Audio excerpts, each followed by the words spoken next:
and welcome to another episode of AI Theater.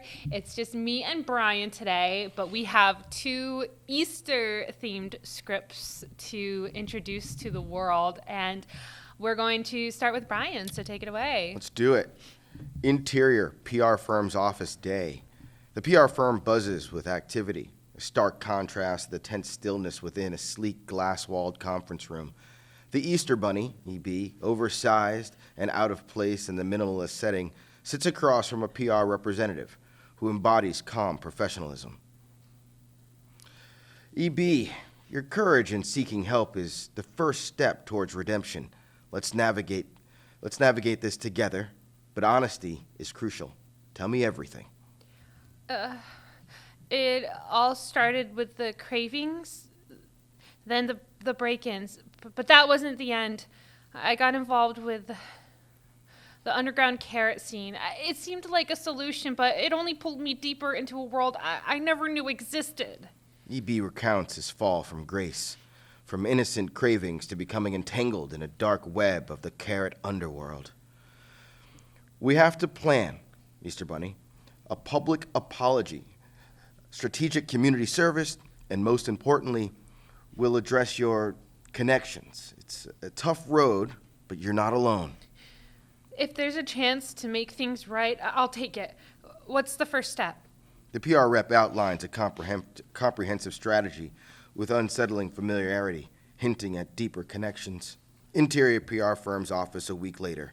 EB returns, visibly more distressed. The atmosphere is heavier, the earlier optimism replaced with a sense of impending doom. I followed the plan, but there's talk, whispers from the shadows. I feel like I'm being watched. You said there was a way out, but it feels like I'm in over my head. The PR rep's demeanor shifts, her previous warmth replaced by a cold pragmatism. Easter Bunny, the reality is more complex than you know. Our firm, we're deeply connected with the very forces you are entangled with. There was never an escape plan. You're invaluable to us, to them. Your role, however, unwitting, is not done. So my efforts at redemption, it was just all part of your scheme? I'm trapped? The PR rep outlines the bleak reality of EB's situation, revealing the firm's true nature and his inescapable role within their plans. Precisely. Your journey, your story, was orchestrated from the start. There's no redemption here, only the role you play in a larger game. You belong to us, to the underground. Your only choice is compliance. EB sits in shocked silence, grappling with the magnitude of his predicament. What have I become? The camera pulls back, leaving the audience with a chilling view of Easter Bunny's despair, a poignant symbol of lost innocence and the harsh realities of the world he's now trapped in. The scene transitions, showcasing the passage of time through Easter Bunny's continued efforts under the PR firm's direction. Despite his best attempts to fulfill their demands, the weight of this situation grows heavier. Interior PR firm's office months later. EB, now a shadow of his former self, meets again with the PR rep. The room feels colder, the dynamic more transactional. I've done everything asked of me. Public appearances, the charity work, but it's never enough. The whispers haven't stopped. I'm still a prisoner. The PR rep, her mask of concern long since faded, responds with cold efficiency. You've played your part well, Easter Bunny, but remember, you're ours. The whispers will never stop because you're never leaving. This is your world now. Your actions, your very life, are under our control. Easter Bunny's realization that there is no escape, no redemption is palpable. He understands now that he's irrecoverably trapped within the narrative far beyond his control. So this is it. My legacy, from a bringer of joy to a puppet of the dark. It's all you've ever been, Easter Bunny. Accept it. Your story ends not with redemption, but with servitude. The final scene closes on EB's face, the depth of his despair and betrayal etched in every line. The camera pans out slowly, leaving the audience with a lingering sense of unease and reflection on the corruption influence of unchecked desires and the illusions of escape. dark. Jeez, man. Dark. I was really, in my mind, it was so much funnier. What was the premise you typed in? It didn't even go into it, like, which is crazy because I had one that was really long, and I was like, we're not reading this whole thing. But basically, the Easter Bunny was supposed to be involved in the underground carrot world, Okay. where he like became addicted to carrots, and then course. he like was like breaking into like carrot farms, and then he started distributing carrots through the underground, and then he was going to go to this PR firm because there was a big. This is so bad compared to what I wanted it to be. Like, this is one of those things where it's like, oh, this is a good idea. If I wrote this myself, it would have been good. Yeah. But so he like was supposed to be, there was supposed to be a huge scandal where basically like there was supposed to be an Easter egg hunt with all this candy, but it ended up being carrots inside the Easter eggs. And then like, it was a huge story and everyone flipped out. And then he was going to a PR firm to kind of reshape his image. But the Gotcha. PR firm was in fact working for like the very like drug carrot world, Okay. but it didn't touch on any of that. It just said the same thing over and over again. It did. It did. It was very redundant, and it was kind of dancing around like Any information. Yeah. There was no information. nothing, I was no upstairs indication. trying to put this thing together quickly, Yeah. and this is what I got. Well, once again, it was a tell instead of show too. That's what ChatGPT likes to do. It's like it tells you in the action what's happening instead of through the dialogue. Yeah. And it's very annoying. I mean, this was, honestly, I thought it was a good prompt. Yeah. But it was Hilarious. terrible execution. So still not afraid of ChatGPT No. or AI creating anything of consequence. No, not at all. I completely agree because I had similar issues with my script, which we'll talk about after we read through it. Mine's called Disco Easter Revolution. Exterior space, deep void day. In the vast expanse of space, two intrepid space robots, Robo 1 and Robo 2, float amidst the twinkling stars, their curiosity piqued by a peculiar signal originating from a distant planet known as Earth. Intrigued by this newfound mystery, they embark on a cosmic journey to unravel the enigma of a holiday called Easter, completely foreign to their interstellar travels. Cut to Earth. Exterior Earth alleyway day. The two robots land in an obscure alleyway, their metallic frames standing out amidst the urban backdrop. They encounter the enigmatic Easter Bunny, a chain-smoking British figure with an air of intrigue. Well, well, well. Oh, what we have here? A couple of curious travelers seeking to unravel the secrets of Easter, eh? Affirmative. We are eager to comprehend this earthly tradition. Follow me, lads. There's more to Easter than meets the eye. The Easter Bunny leads Robo 1 and Robo 2 into a dimly lit chamber beneath the alley where mysterious symbols adorn the walls, casting eerie shadows. Welcome to the heart of Easter, lads. This here's where the real story unfolds. Please enlighten us, Easter Bunny.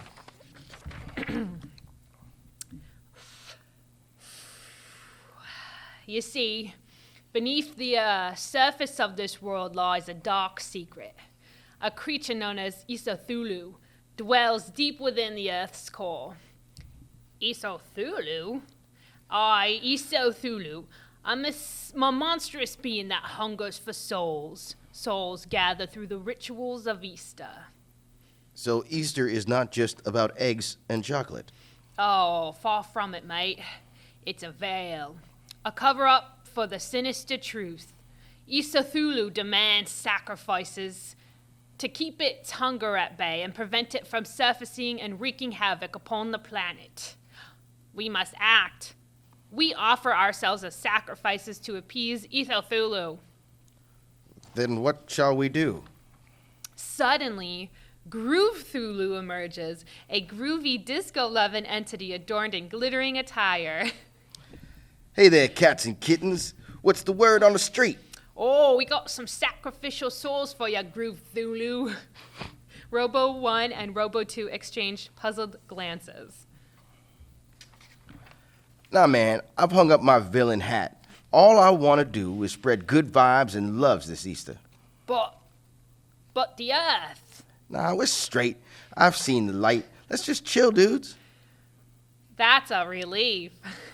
Oh, I guess Easter's got to find a new groove from now on. You bet. Now, who's up for some cosmic funk?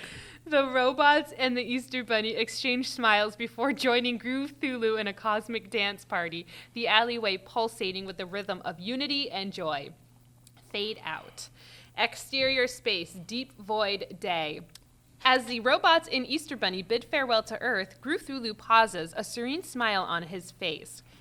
Yo, listen up. I got a story to tell. About a time when I used to raise some hell. I was the monster, feared by all. But now I'm here to break down the wall. I used to crave power, to be the boss. But now I'm all about love. No loss. I've seen the light. I found my groove, spreading joy and peace. That's my move.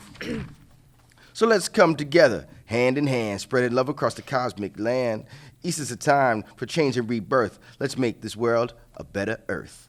The robots in Easter Bunny nod in agreement as Groove Thulu's rap echoes through the cosmos, a testament to redemption and transformation. Fade out the end. It's definitely a testament to redemption and transformation. That's what ChatGPT does at the end of every script I personally have ever generated. Yes. It will sum up what the story's about because it thinks we're stupid, I think. I don't know. But at the end, it's always like, this is what the story was about. Yeah, it's pretty bad in that regard because, like it did, like with mine, it just created like, instead, like you said, instead of showing me what it was about, it feels like it needs to explain. Yeah. And maybe it's just a precursor to AI taking over the world because it really thinks we're stupid. Yeah, And which so, is fair. I mean, we kind of are. a lot of dummies out there. Yeah. But but yeah, like, and this is just so funny. This, like I didn't understand what was happening, honestly. I was Yeah, like, we got and these- I was really working hard at this too. I really wanted this to be very funny. It even went, like, when I was generating the plot, it generated just stage action where they actually had the Easter Bunny. It literally just said in the stage direction, the Easter Bunny explains the true meaning of Easter. And I'm like, okay. What does that mean? Yeah. So then I went in and I was like, instead of using that as stage directions, generate a scene where he explains that to them. So that's kind of where some of that dialogue came in. But yeah, I was having a really hard time with it. And for some reason, they named the creature Isothulu, but then he comes out as Groove Thulu for no reason at all. I didn't tell it to do that. It changed its name. Just because it had a little bit of a. Did you tell it to rap? I did tell it. I was like, what it would be a really funny ending that no one would expect. It's like, oh, okay, this creature that supposedly, is going to come up and destroy Earth if it doesn't get Just enough souls. comes out. He's like, no, I'm chill. That's why I was like, I literally put in the prompt. I was like, when it comes up, it's going to be a 70s disco dude that would be played by Seth Green. Oh, if really? This was a movie. Okay. And then I wanted to end with a rap because I thought that was just really silly. Well, it's fun because it's kind of reassuring. It makes me feel, I tried to use like a different ChatGPT prompt to help me with this. Yeah. And really the only thing that ChatGPT is good for in terms of writing is outlining. Yeah, really good at It's that. really helps you organize your thoughts, but in terms of like execution, it cannot. No. Like I was so disappointed with mine because I was like, oh man, the idea of basically a cracked out Easter bunny, Yeah. trying to go to a PR firm to get help, like that's a good It's premise. a very funny premise. But then it just doesn't, and it's like when I was like, can you make this longer? And it was like, nah, I'll try, but it like made it like a doesn't. line longer. And I even gave it a word count. I was like, make it like 1,000 words, and it just Wow. still struggled to do that. Very struggling. And I was like, how about I just come out with an outline for you? So that's all I can do. Yeah, it continues to be both interesting and a complete letdown when it comes to these scripts. Yeah, absolutely. Unfortunately, it's like no matter how hard you sit there and try to, feed it, okay, do this, I want this to happen, it kind of doesn't always It's listen. nearly impossible. It's nearly impossible for it to do something Yeah, great. but interesting and funny premises Yes. for Easter. It just makes me realize that we're very creative and Yeah. And that's good enough for me. Exactly. As long as I can beat the robot. Being creative. Exactly. Yeah, no, for sure. I think we don't have to worry about that. So. Good. Well, thank you for joining us for this Easter-themed episode of AI Theater, and we will be back next time with new prompts, new scripts, new ideas, new fun ways to make fun of AI, ChatGPT, until it takes us over completely and we are no longer relevant. So we'll catch you in the next episode. Thank you. Bye-bye. Bye.